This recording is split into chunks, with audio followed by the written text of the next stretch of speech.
رسول اللہ صلی اللہ علیہ وسلم نے یہاں تک فرمایا عورت کی شان کو بلند کرنے کے لیے اس کو بیٹی کا درجہ دیا، اور ساتھ کیا فرمایا؟ لا تکرہ البنات، بیٹیوں کو برا نہ سمجھا کرو، فإنہن المونسات الغالیات، یہ بہت مہنگی ہوتی ہیں اور والدین کو سنبھالنے والی ہوتی ہیں۔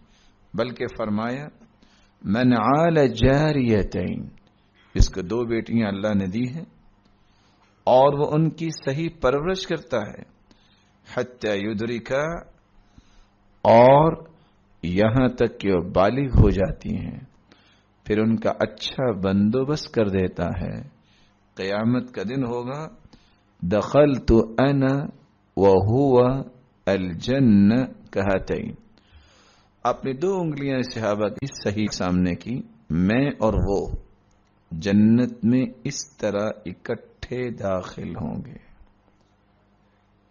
سبب کیا بنے گا؟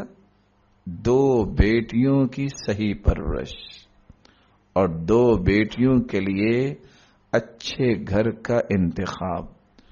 تو اسلام نے یہاں تک بیان کیا من کان لہ 3 بنات، جس کی 3 بیٹیاں ہوں گی، فصبر علیہن، اس پہ صبر کرتا ہے، منہ نہیں چھپاتا۔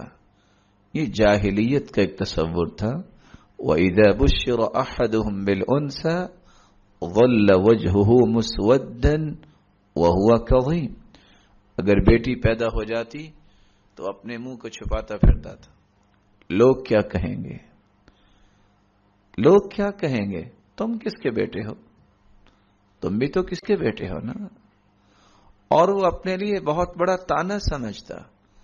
لیکن حدیث یہ کہتی ہے جس کو اللہ تعالیٰ نے 3 بیٹیاں دی اور وہ صبر کرتا ہے، وَأَطْعَمَهُنَّ وَسَقَاهُنَّ، ان کو کھلاتا بھی ہے پلاتا بھی ہے، وَكَسَاهُنَّ مِنْ جِدَتِ، جو اللہ نے دیا ہے مال اس سے ان کے لباس کا بندوبست کرتا ہے۔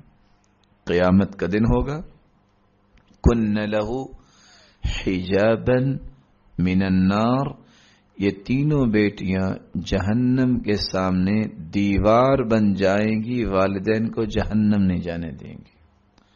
اسلام نے عورت کے مقام کو بلند کرنے کے لیے یہ سارے کے سارے پیغامات اس لیے سنائے معاشرے کے اندر تبدیلی آ جائے۔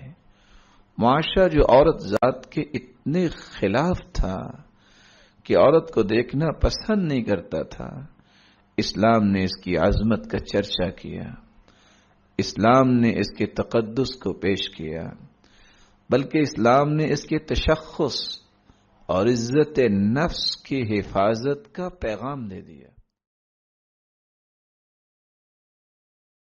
سبسکرائب کیجئے ہمارے چینل اور دبائیے بیل کا آئیکن تاکہ آپ کو ریگولر نوٹیفیکیشن اپڈیٹس مل سکے۔